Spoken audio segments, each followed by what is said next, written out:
Please help me reach 1,000 subscribers. If stories about heartbreak, secrets, and mistakes you can never undo keep you hooked, make sure you follow along. You won't want to miss what happens next. Here's how it all began. I can still feel the burn of tequila in my throat from that night. The night everything fell apart. I whispered a confession I'd been hiding for months. The moment the words escaped my lips, he pressed record. But the story didn't begin there. It started months earlier, back when my life felt nearly perfect. I was engaged to a man who loved me in a way people envied. Elijah didn't just say, "I love you." He proved it in countless small gestures. Every morning, without fail, he'd leave a note on the mirror. "You look even more beautiful today, or I'm the lucky one."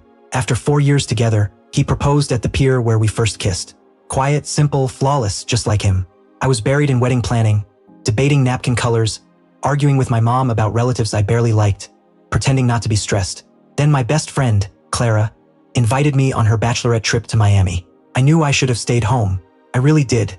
But she begged, insisted I needed one last weekend of freedom before marriage tied me down. I didn't go looking to be reckless. I packed pajamas, snacks, and my Kindle. But that night spun out of control. We drank more than I intended. I don't even like tequila, but the shots kept coming. I remember laughing too loudly, dancing with zero rhythm, the lights blurring around me, and then him. Max tall, smooth, charming, a dimple flashing when he smiled. I'm not even sure how we started talking. One moment I was with the group. The next, it was like I'd known him for years. I thought it was harmless. I thought I was harmless. I was wrong. The rest of the night is a collage of scattered memories. An elevator ride, the sound of a door clicking shut, me stumbling into his room. The next morning, I woke with a splitting headache and a sinking feeling that made every breath heavy. I was still wearing my top, but my jeans were neatly folded on a chair. Max was asleep beside me. My stomach flipped. I grabbed my things and ran. Back at the Airbnb, Clara was still asleep. I showered until my skin felt raw, but the guilt clung like an unshakable stain. I didn't tell anyone. Not Clara, not Elijah, not even myself. I tried to pretend nothing happened. When I flew home, Elijah greeted me with flowers, smiling as if I'd brought the sun with me. He asked if I had fun. Elite. It was great. Every day after that felt like carrying a boulder on my chest. I cry silently in the shower. I couldn't look at our engagement photos without feeling sick.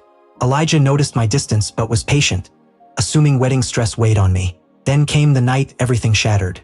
We were curled up on the couch watching our comfort show. He got up to pour wine. When he handed me my glass, something inside me snapped.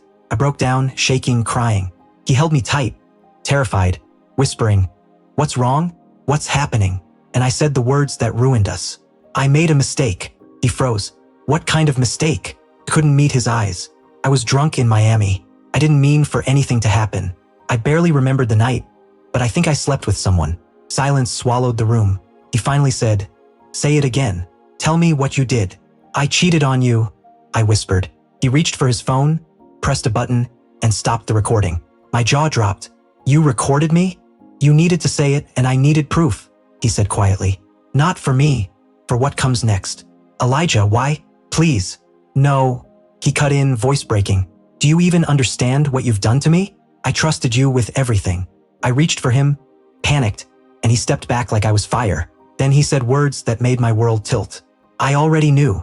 I felt the blood drain from my face. He walked to a cabinet, pulled out a small box, and took out a USB drive. "I hired someone," he said. "He was at the club. He saw you with Max. He followed, recorded everything." My legs gave out. "Elijah, I didn't plan this. I was drunk. I wasn't thinking. That doesn't make it okay. You betrayed me." His voice was cold. "I love you," I begged. "I made a horrible mistake, but I still love you." He looked at me like I was a stranger. "People who love each other don't do what you did. You don't get to fix this." My throat tightened. "What does that mean?" He inhaled slowly. "I sent the video to your parents. Your sister, Clara." My heart stopped. "You didn't?" I whispered. "I did," he said. "Because they think you're perfect. Because I'm done being the fool." I grabbed my phone. Notifications were exploding. My mother's text appeared first. "Call me." "No, Ilaiche." "Please, I still love you." He paused at the door. "And I loved you, but I don't know who you are anymore." Then he left and never came back. 6 months later, the wedding is canceled. I moved out of what was supposed to be our first home. My parents are heartbroken. My sister cut me off. Clara blocked me. I lost everything. Every night, I replay that moment on the couch, the moment I confessed, thinking it would bring relief, but instead it unleashed a storm I never saw coming. A storm I created with my own hands. Please help me reach 1,000 subscribers.